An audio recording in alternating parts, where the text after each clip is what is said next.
మావిగన్ versus Amaravati క్యాప్చూల్ fight లో అసలు sketch అదేనా?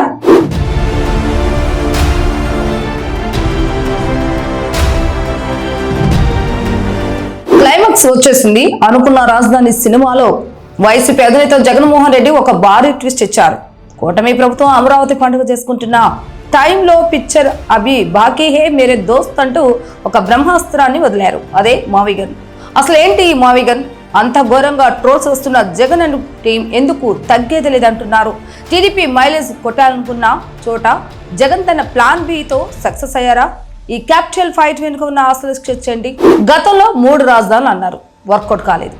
ఇప్పుడు అమరావతికి పార్లమెంట్లో చట్టబద్ధత దక్కింది, అంతా అయిపోయింది, ఇక టీడీపీకి ఎదురే లేదు అనుకుంటున్న టైంలో వైసీపీ ఒక రాగం ఎత్తుకుంది.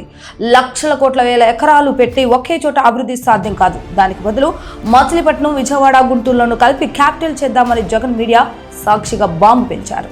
దీనిపై సోషల్ మీడియాలో మీమ్స్ ఏ రేంజ్ లో పేలాయో ప్రత్యేకంగా చెప్పనక్కర్లేదు.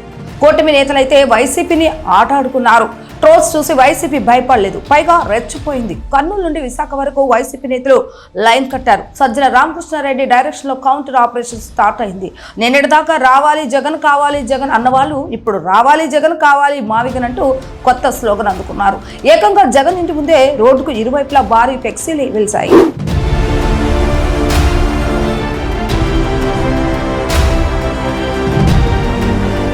ఇప్పుడు అసలు పాయింట్ కొద్దాం. ఈ ఎపిసోడ్ లో జగన్ సక్సెస్ అయ్యారా? పొలిటికల్ అనలిస్టులు అవుననే అంటున్నారు. ఎలాగంటే అమరావతికి ముద్ర పడగానే ఆ క్రెడిట్ మొత్తం తమదే అని, ఇక తమను ఎవరు ఆపలేరని కూటమి ప్రభుత్వం ఊహించుకుంది. ఆ హడావుడిని ఎలా డైవర్ట్ చేయాలి, మావిగన్ అనే కొత్త ఎజెండాను తెరపైకి తెచ్చి ప్రజలందరూ అమరావతి సక్సెస్ గురించి కాకుండా మావిగన్ మంచి చెడుల గురించి మాట్లాడుకునేలాగా చేయడంలో వైసీపీ 100% సక్సెస్ అయింది.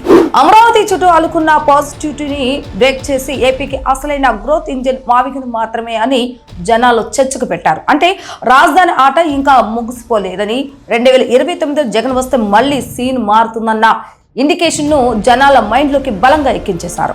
మొత్తానికి కూటమి కోసంకి వైసీపీ ప్లాన్ బిని తీసుకొచ్చింది. కానీ ఇది కేవలం పొలిటికల్ మైలేజ్ కోసం చేస్తున్న స్టంట్ లేక నిజంగానే రాబోయే ఎన్నికల్లో వైసీపీకి ఇది గేమ్ చేంజర్ అవుతుందా? కూటమి సర్కార్ ఈ మావిగన్ ఉచ్చులో చిక్కుకుంటుందా? ఇవన్నీ తెలియాలంటే మనం ఇంకొన్నాళ్ళు వెయిట్ చేయాల్సిందే. మరి మీ అనాలిసిస్ ఏంటో కామెంట్ చేయండి.